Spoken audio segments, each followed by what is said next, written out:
All right, as we sometimes do, we're going to pick up right where we left off at the end of yesterday's show with a couple things we left lingering. We were doing the welfare recipient recap. We were talking about how we played our pandemic bailout games, master movies, Treble Trouble, Pressure Cooker, 7, 8, 9 a.m. And some moron named Michael had written in, and his email made no sense at all because he was talking about how he feels conflicted. He wants people to win the pandemic bailout games, which means they're qualified for the grand prize drawings, but he doesn't because he wants fewer people to qualify because then he'll have more of a chance to win. Except the only thing he told us was that he was the guy that played Master of Movies and said Donnie Draco instead of Donnie Darko. So I said, well, why do you care then? You're not qualified. Right, you didn't win. You're not in the game. It sounded like he thought just by playing, you're qualified. Which would be very upsetting. And I sent him to radradio.com to read the rules again. Well, it wasn't moments that we got off the show that we got a follow-up email. Okay, good.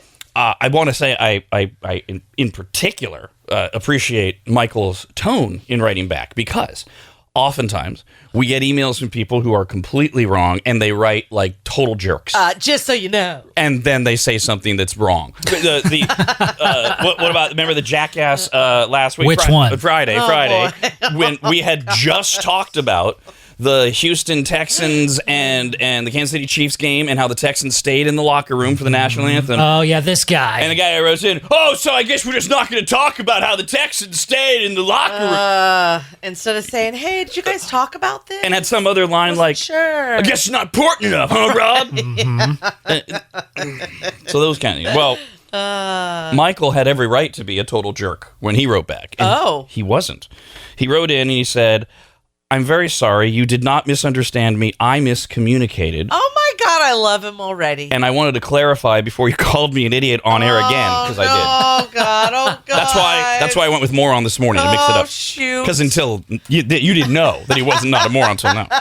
He says, originally, I did say Donnie Draco, but I corrected myself and won. And somebody else wrote in that remembered this. They actually said we gave him a second chance. Yes. And when I saw these emails come in, it dawned on me. Yes, of course. This guy, of course. All right, we're the dummies. I think that he was our very first qualifier for the second round. Because I went back, I had to double check all the paperwork, make sure we had this right. Oh, buddy, sorry. Maybe we were feeling especially generous because we were just starting again. So sorry, Michael.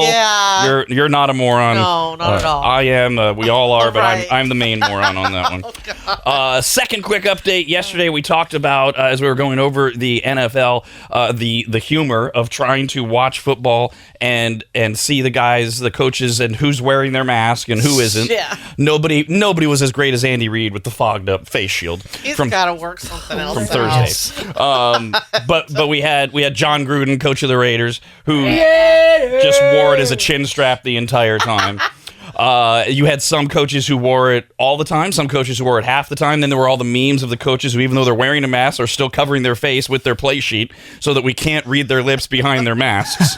You just can't understand what they're saying. But the question was, what will the NFL do, if anything, about this? We had literally clicked off the air and said, we'll see you tomorrow when we got the note from ESPN. Of course, league protocol is that anyone with bench area access, anyone, except for players, must wear masks at all times. So what we're supposed to see when we're watching the NFL is if it's not a player, everybody should have a mask on their face. Oh, wow. And what you saw if you watched Sunday was it wasn't just the head coaches. See, the head coaches get most of the camera time. Yeah. But when they go over to any of the players, you can see some of the trainers, some of the coordinators. I don't blame them. Well, we'll see what happens now because the NFL sent a strongly worded memo on Monday morning threatening discipline for all of those who don't comply. That doesn't sound fun. Executive Vice President of Football Operations Troy Vincent says that failure to adhere will result in measures being imposed against offending individuals and or clubs.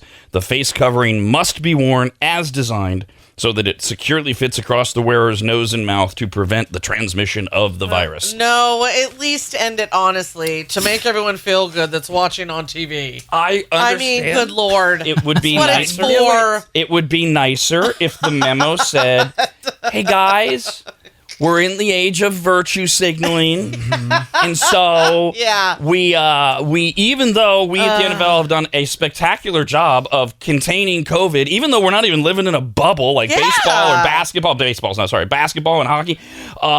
We still have to wear masks, even though you guys are all hanging around and hugging each other and pouring Gatorade on each other when the cameras aren't on. Yeah, we all know that we have a Rob was right jingle, and we've kind of remixed it so that there could be a Don was right jingle or a Brandon was right jingle. But maybe we need a I told you so jingle, something that's like kind of a catch-all for when one of us makes a correct prediction, like I did.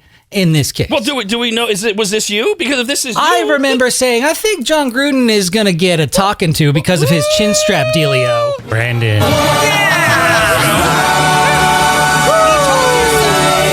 don't need to reinvent the wheel, man. We just have to identify who said it. That's cool. Here's the one that no one ever hears. Yes, it was used I really didn't even know you made that. It was used once. Honestly, I forget why, but it was a monumental moment. Oh my gosh. Oh, were you not going to talk? I'm sorry. No, I thought you had your hand up. I did. My bad. I had my paddle up. And you're fine. That's. And then I put it back down because my brain forgot what I was going to say. Or did you realize it was not worth saying? Because that never happens. Oh, I don't care. So then we get that live radio moment of, Dawn's going to talk. I take a sip of water. I look at Dawn while I'm sipping my water. Oh, great. The one time I want her to talk. And then I make it uncomfortable, extending it to fill in the gap of silence. It had to do with football.